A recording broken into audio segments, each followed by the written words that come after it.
Welcome to episode 5 of Suburban Death Metal Dad Recommends, and this episode is about the band Impaled Nazarene.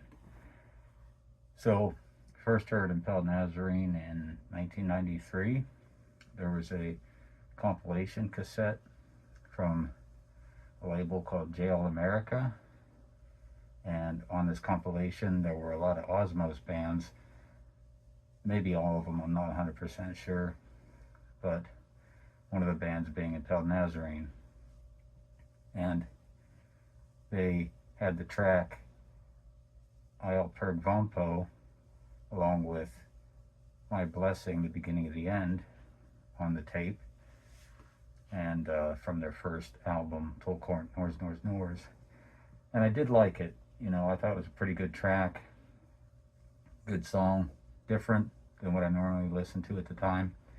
1993, pretty much all about death metal at that time, not so much into black metal. Some stuff here and there, but wasn't my main focus. So didn't seek out the album or anything. Their debut from Impaled Nazarene, didn't really seek it out at that time. Wasn't until years later, say 1997, I got this compilation CD, Blackened Volume 1, and it had the track Hate from Impaled Nazarene from their second album, Uber Karma. And that's really when it clicked for me.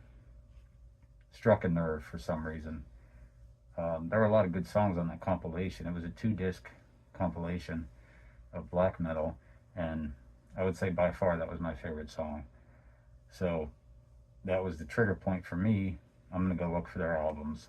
And at that time, they weren't so easy to come by. And what I did find were imports and a bit expensive, over $20 for their CDs, but I had to have them. So I picked up, the debut, and then Uber Karma, and then, around the same time. I don't remember if I got them all at once or not. I know I at least got a few of them together. Suomi Finland Perkele, and Latex Cult, and the Motor EP. And another thing about Impaled Nazarene, which I do like, is the way they mix, basically depravity and demonic lyrics together, and the image. It's just a bit different, I thought it was pretty wild, and it interested me, just the whole image, the lyrics and everything. And having said that, they have a lot of song titles that I'm not going to repeat on this channel. My intention with this channel is to keep it basically PG-13 at the worst. So I try not to use foul language and show stuff that is super inappropriate, to the best of my ability. And sometimes I get carried away, might show something I probably wouldn't necessarily want to show. But like I said, when it comes to song titles, when it's something I don't really want to sing on the channel, I'll just say track whatever, or maybe part of the song title.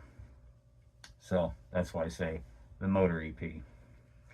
So yeah, I was basically obsessed with Impaled Nazarene from about 97 to the early 2000s, 2001, give or take.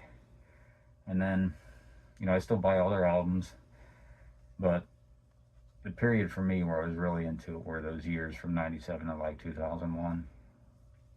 Basically a favorite band at the time. And so, yeah, when I got into them, the Rapture album was not out yet. That came out in 1998. And, but, once I knew it was coming, I was really excited, and, couldn't wait for it. And, because all the other stuff I loved, favorites being Uber Karma and Latex Cult. Those are my two favorites. And Suomi Finland Perkele, It's real good. As a matter of fact, I got the Black Metal Compilation 2 as well, and I believe this is before I actually picked up those CDs, or at least Swami Film Percolate. Volume 2 had the song Blood is Thicker Than Water, and which is a slower track, but I really like that a lot. So that album, Swami Film Percolate, there's a couple songs in there I'm not really into that much.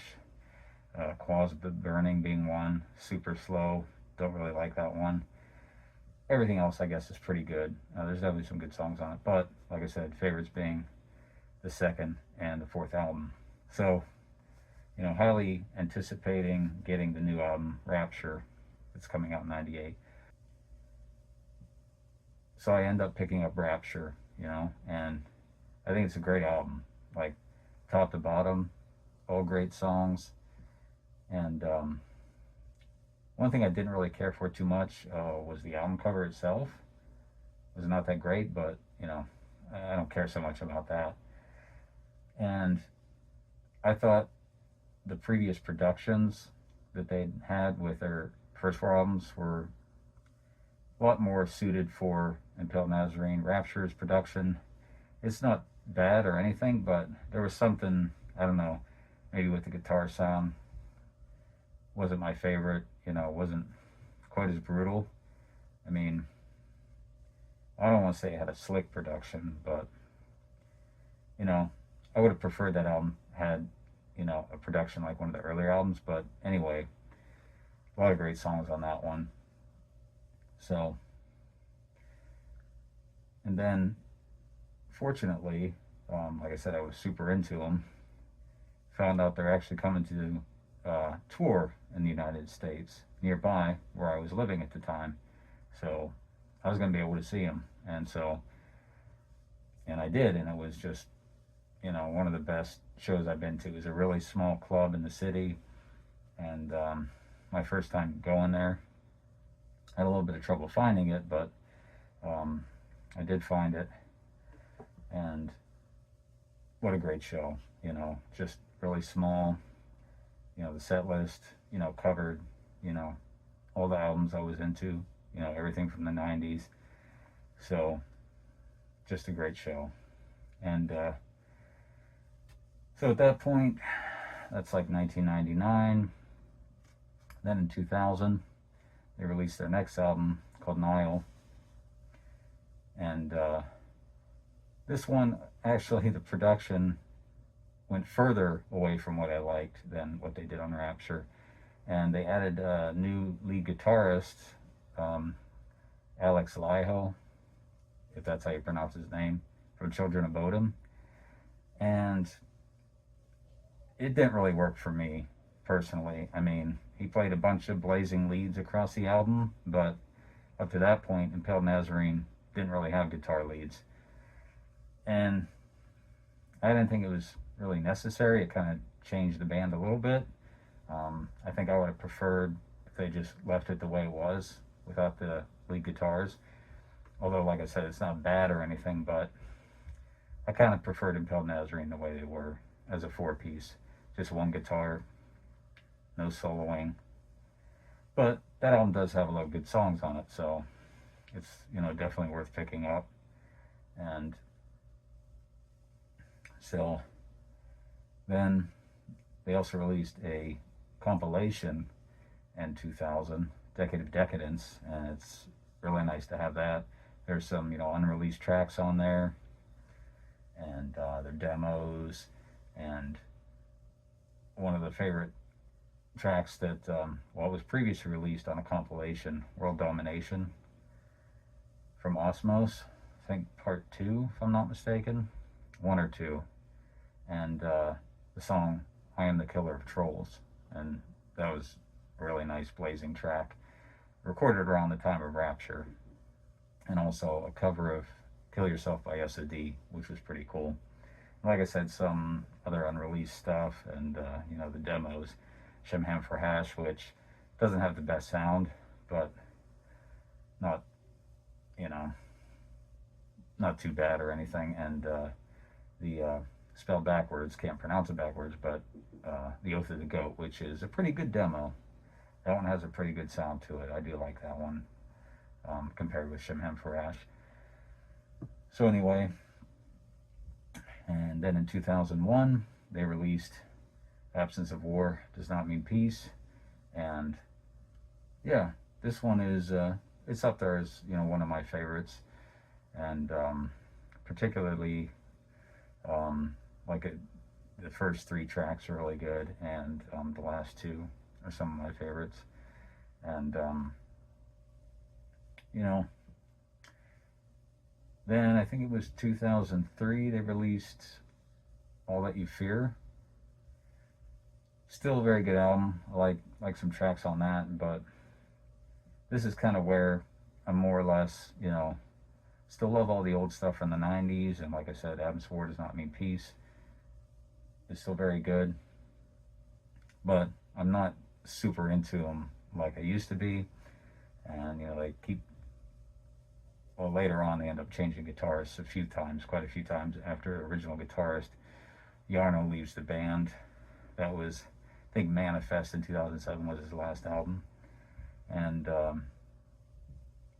they had some other good albums during that time. Pro Patria Finlandia, and like I said, Manifest. And I like a handful of tracks on each of those. And so I'm just checking my note card here.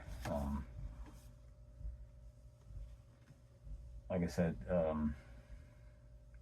they're releasing albums, and I'm still buying them. I buy all of them, but I'll listen to them and kind of like, just for whatever reason, it's not really hitting me like it did in the 90s. And it's still good, but I don't know those albums so well. Basically, after Absence of War Does Not Mean Peace, I know a few tracks here and there. Like I said, I have all the albums, and there are good songs on them. It just, overall, it wasn't like, I was playing them like over and over again, and they're, basically memorized in my brain, So, they're still going. They just released Eight-Headed Serpent. I guess it was a couple years ago now. And, that's like the other albums, they've released, in the last, what is it now? 15 years or so, give or take, where, I like them, but I don't really know them all that well, because I don't play them like I played those early albums. I still go back and, if I'm going to listen to Impaled Nazarene, normally I'm grabbing, like I said, something from the 90s, or maybe, like I said, Absence of War Does Not Mean Peace, or, here and there I'll listen to one of the newer albums. But yeah, it's probably a good time to start showing some stuff.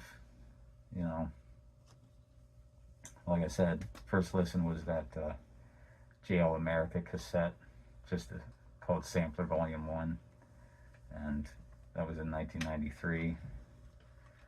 And I have a few versions of the debut, 3 different CDs, and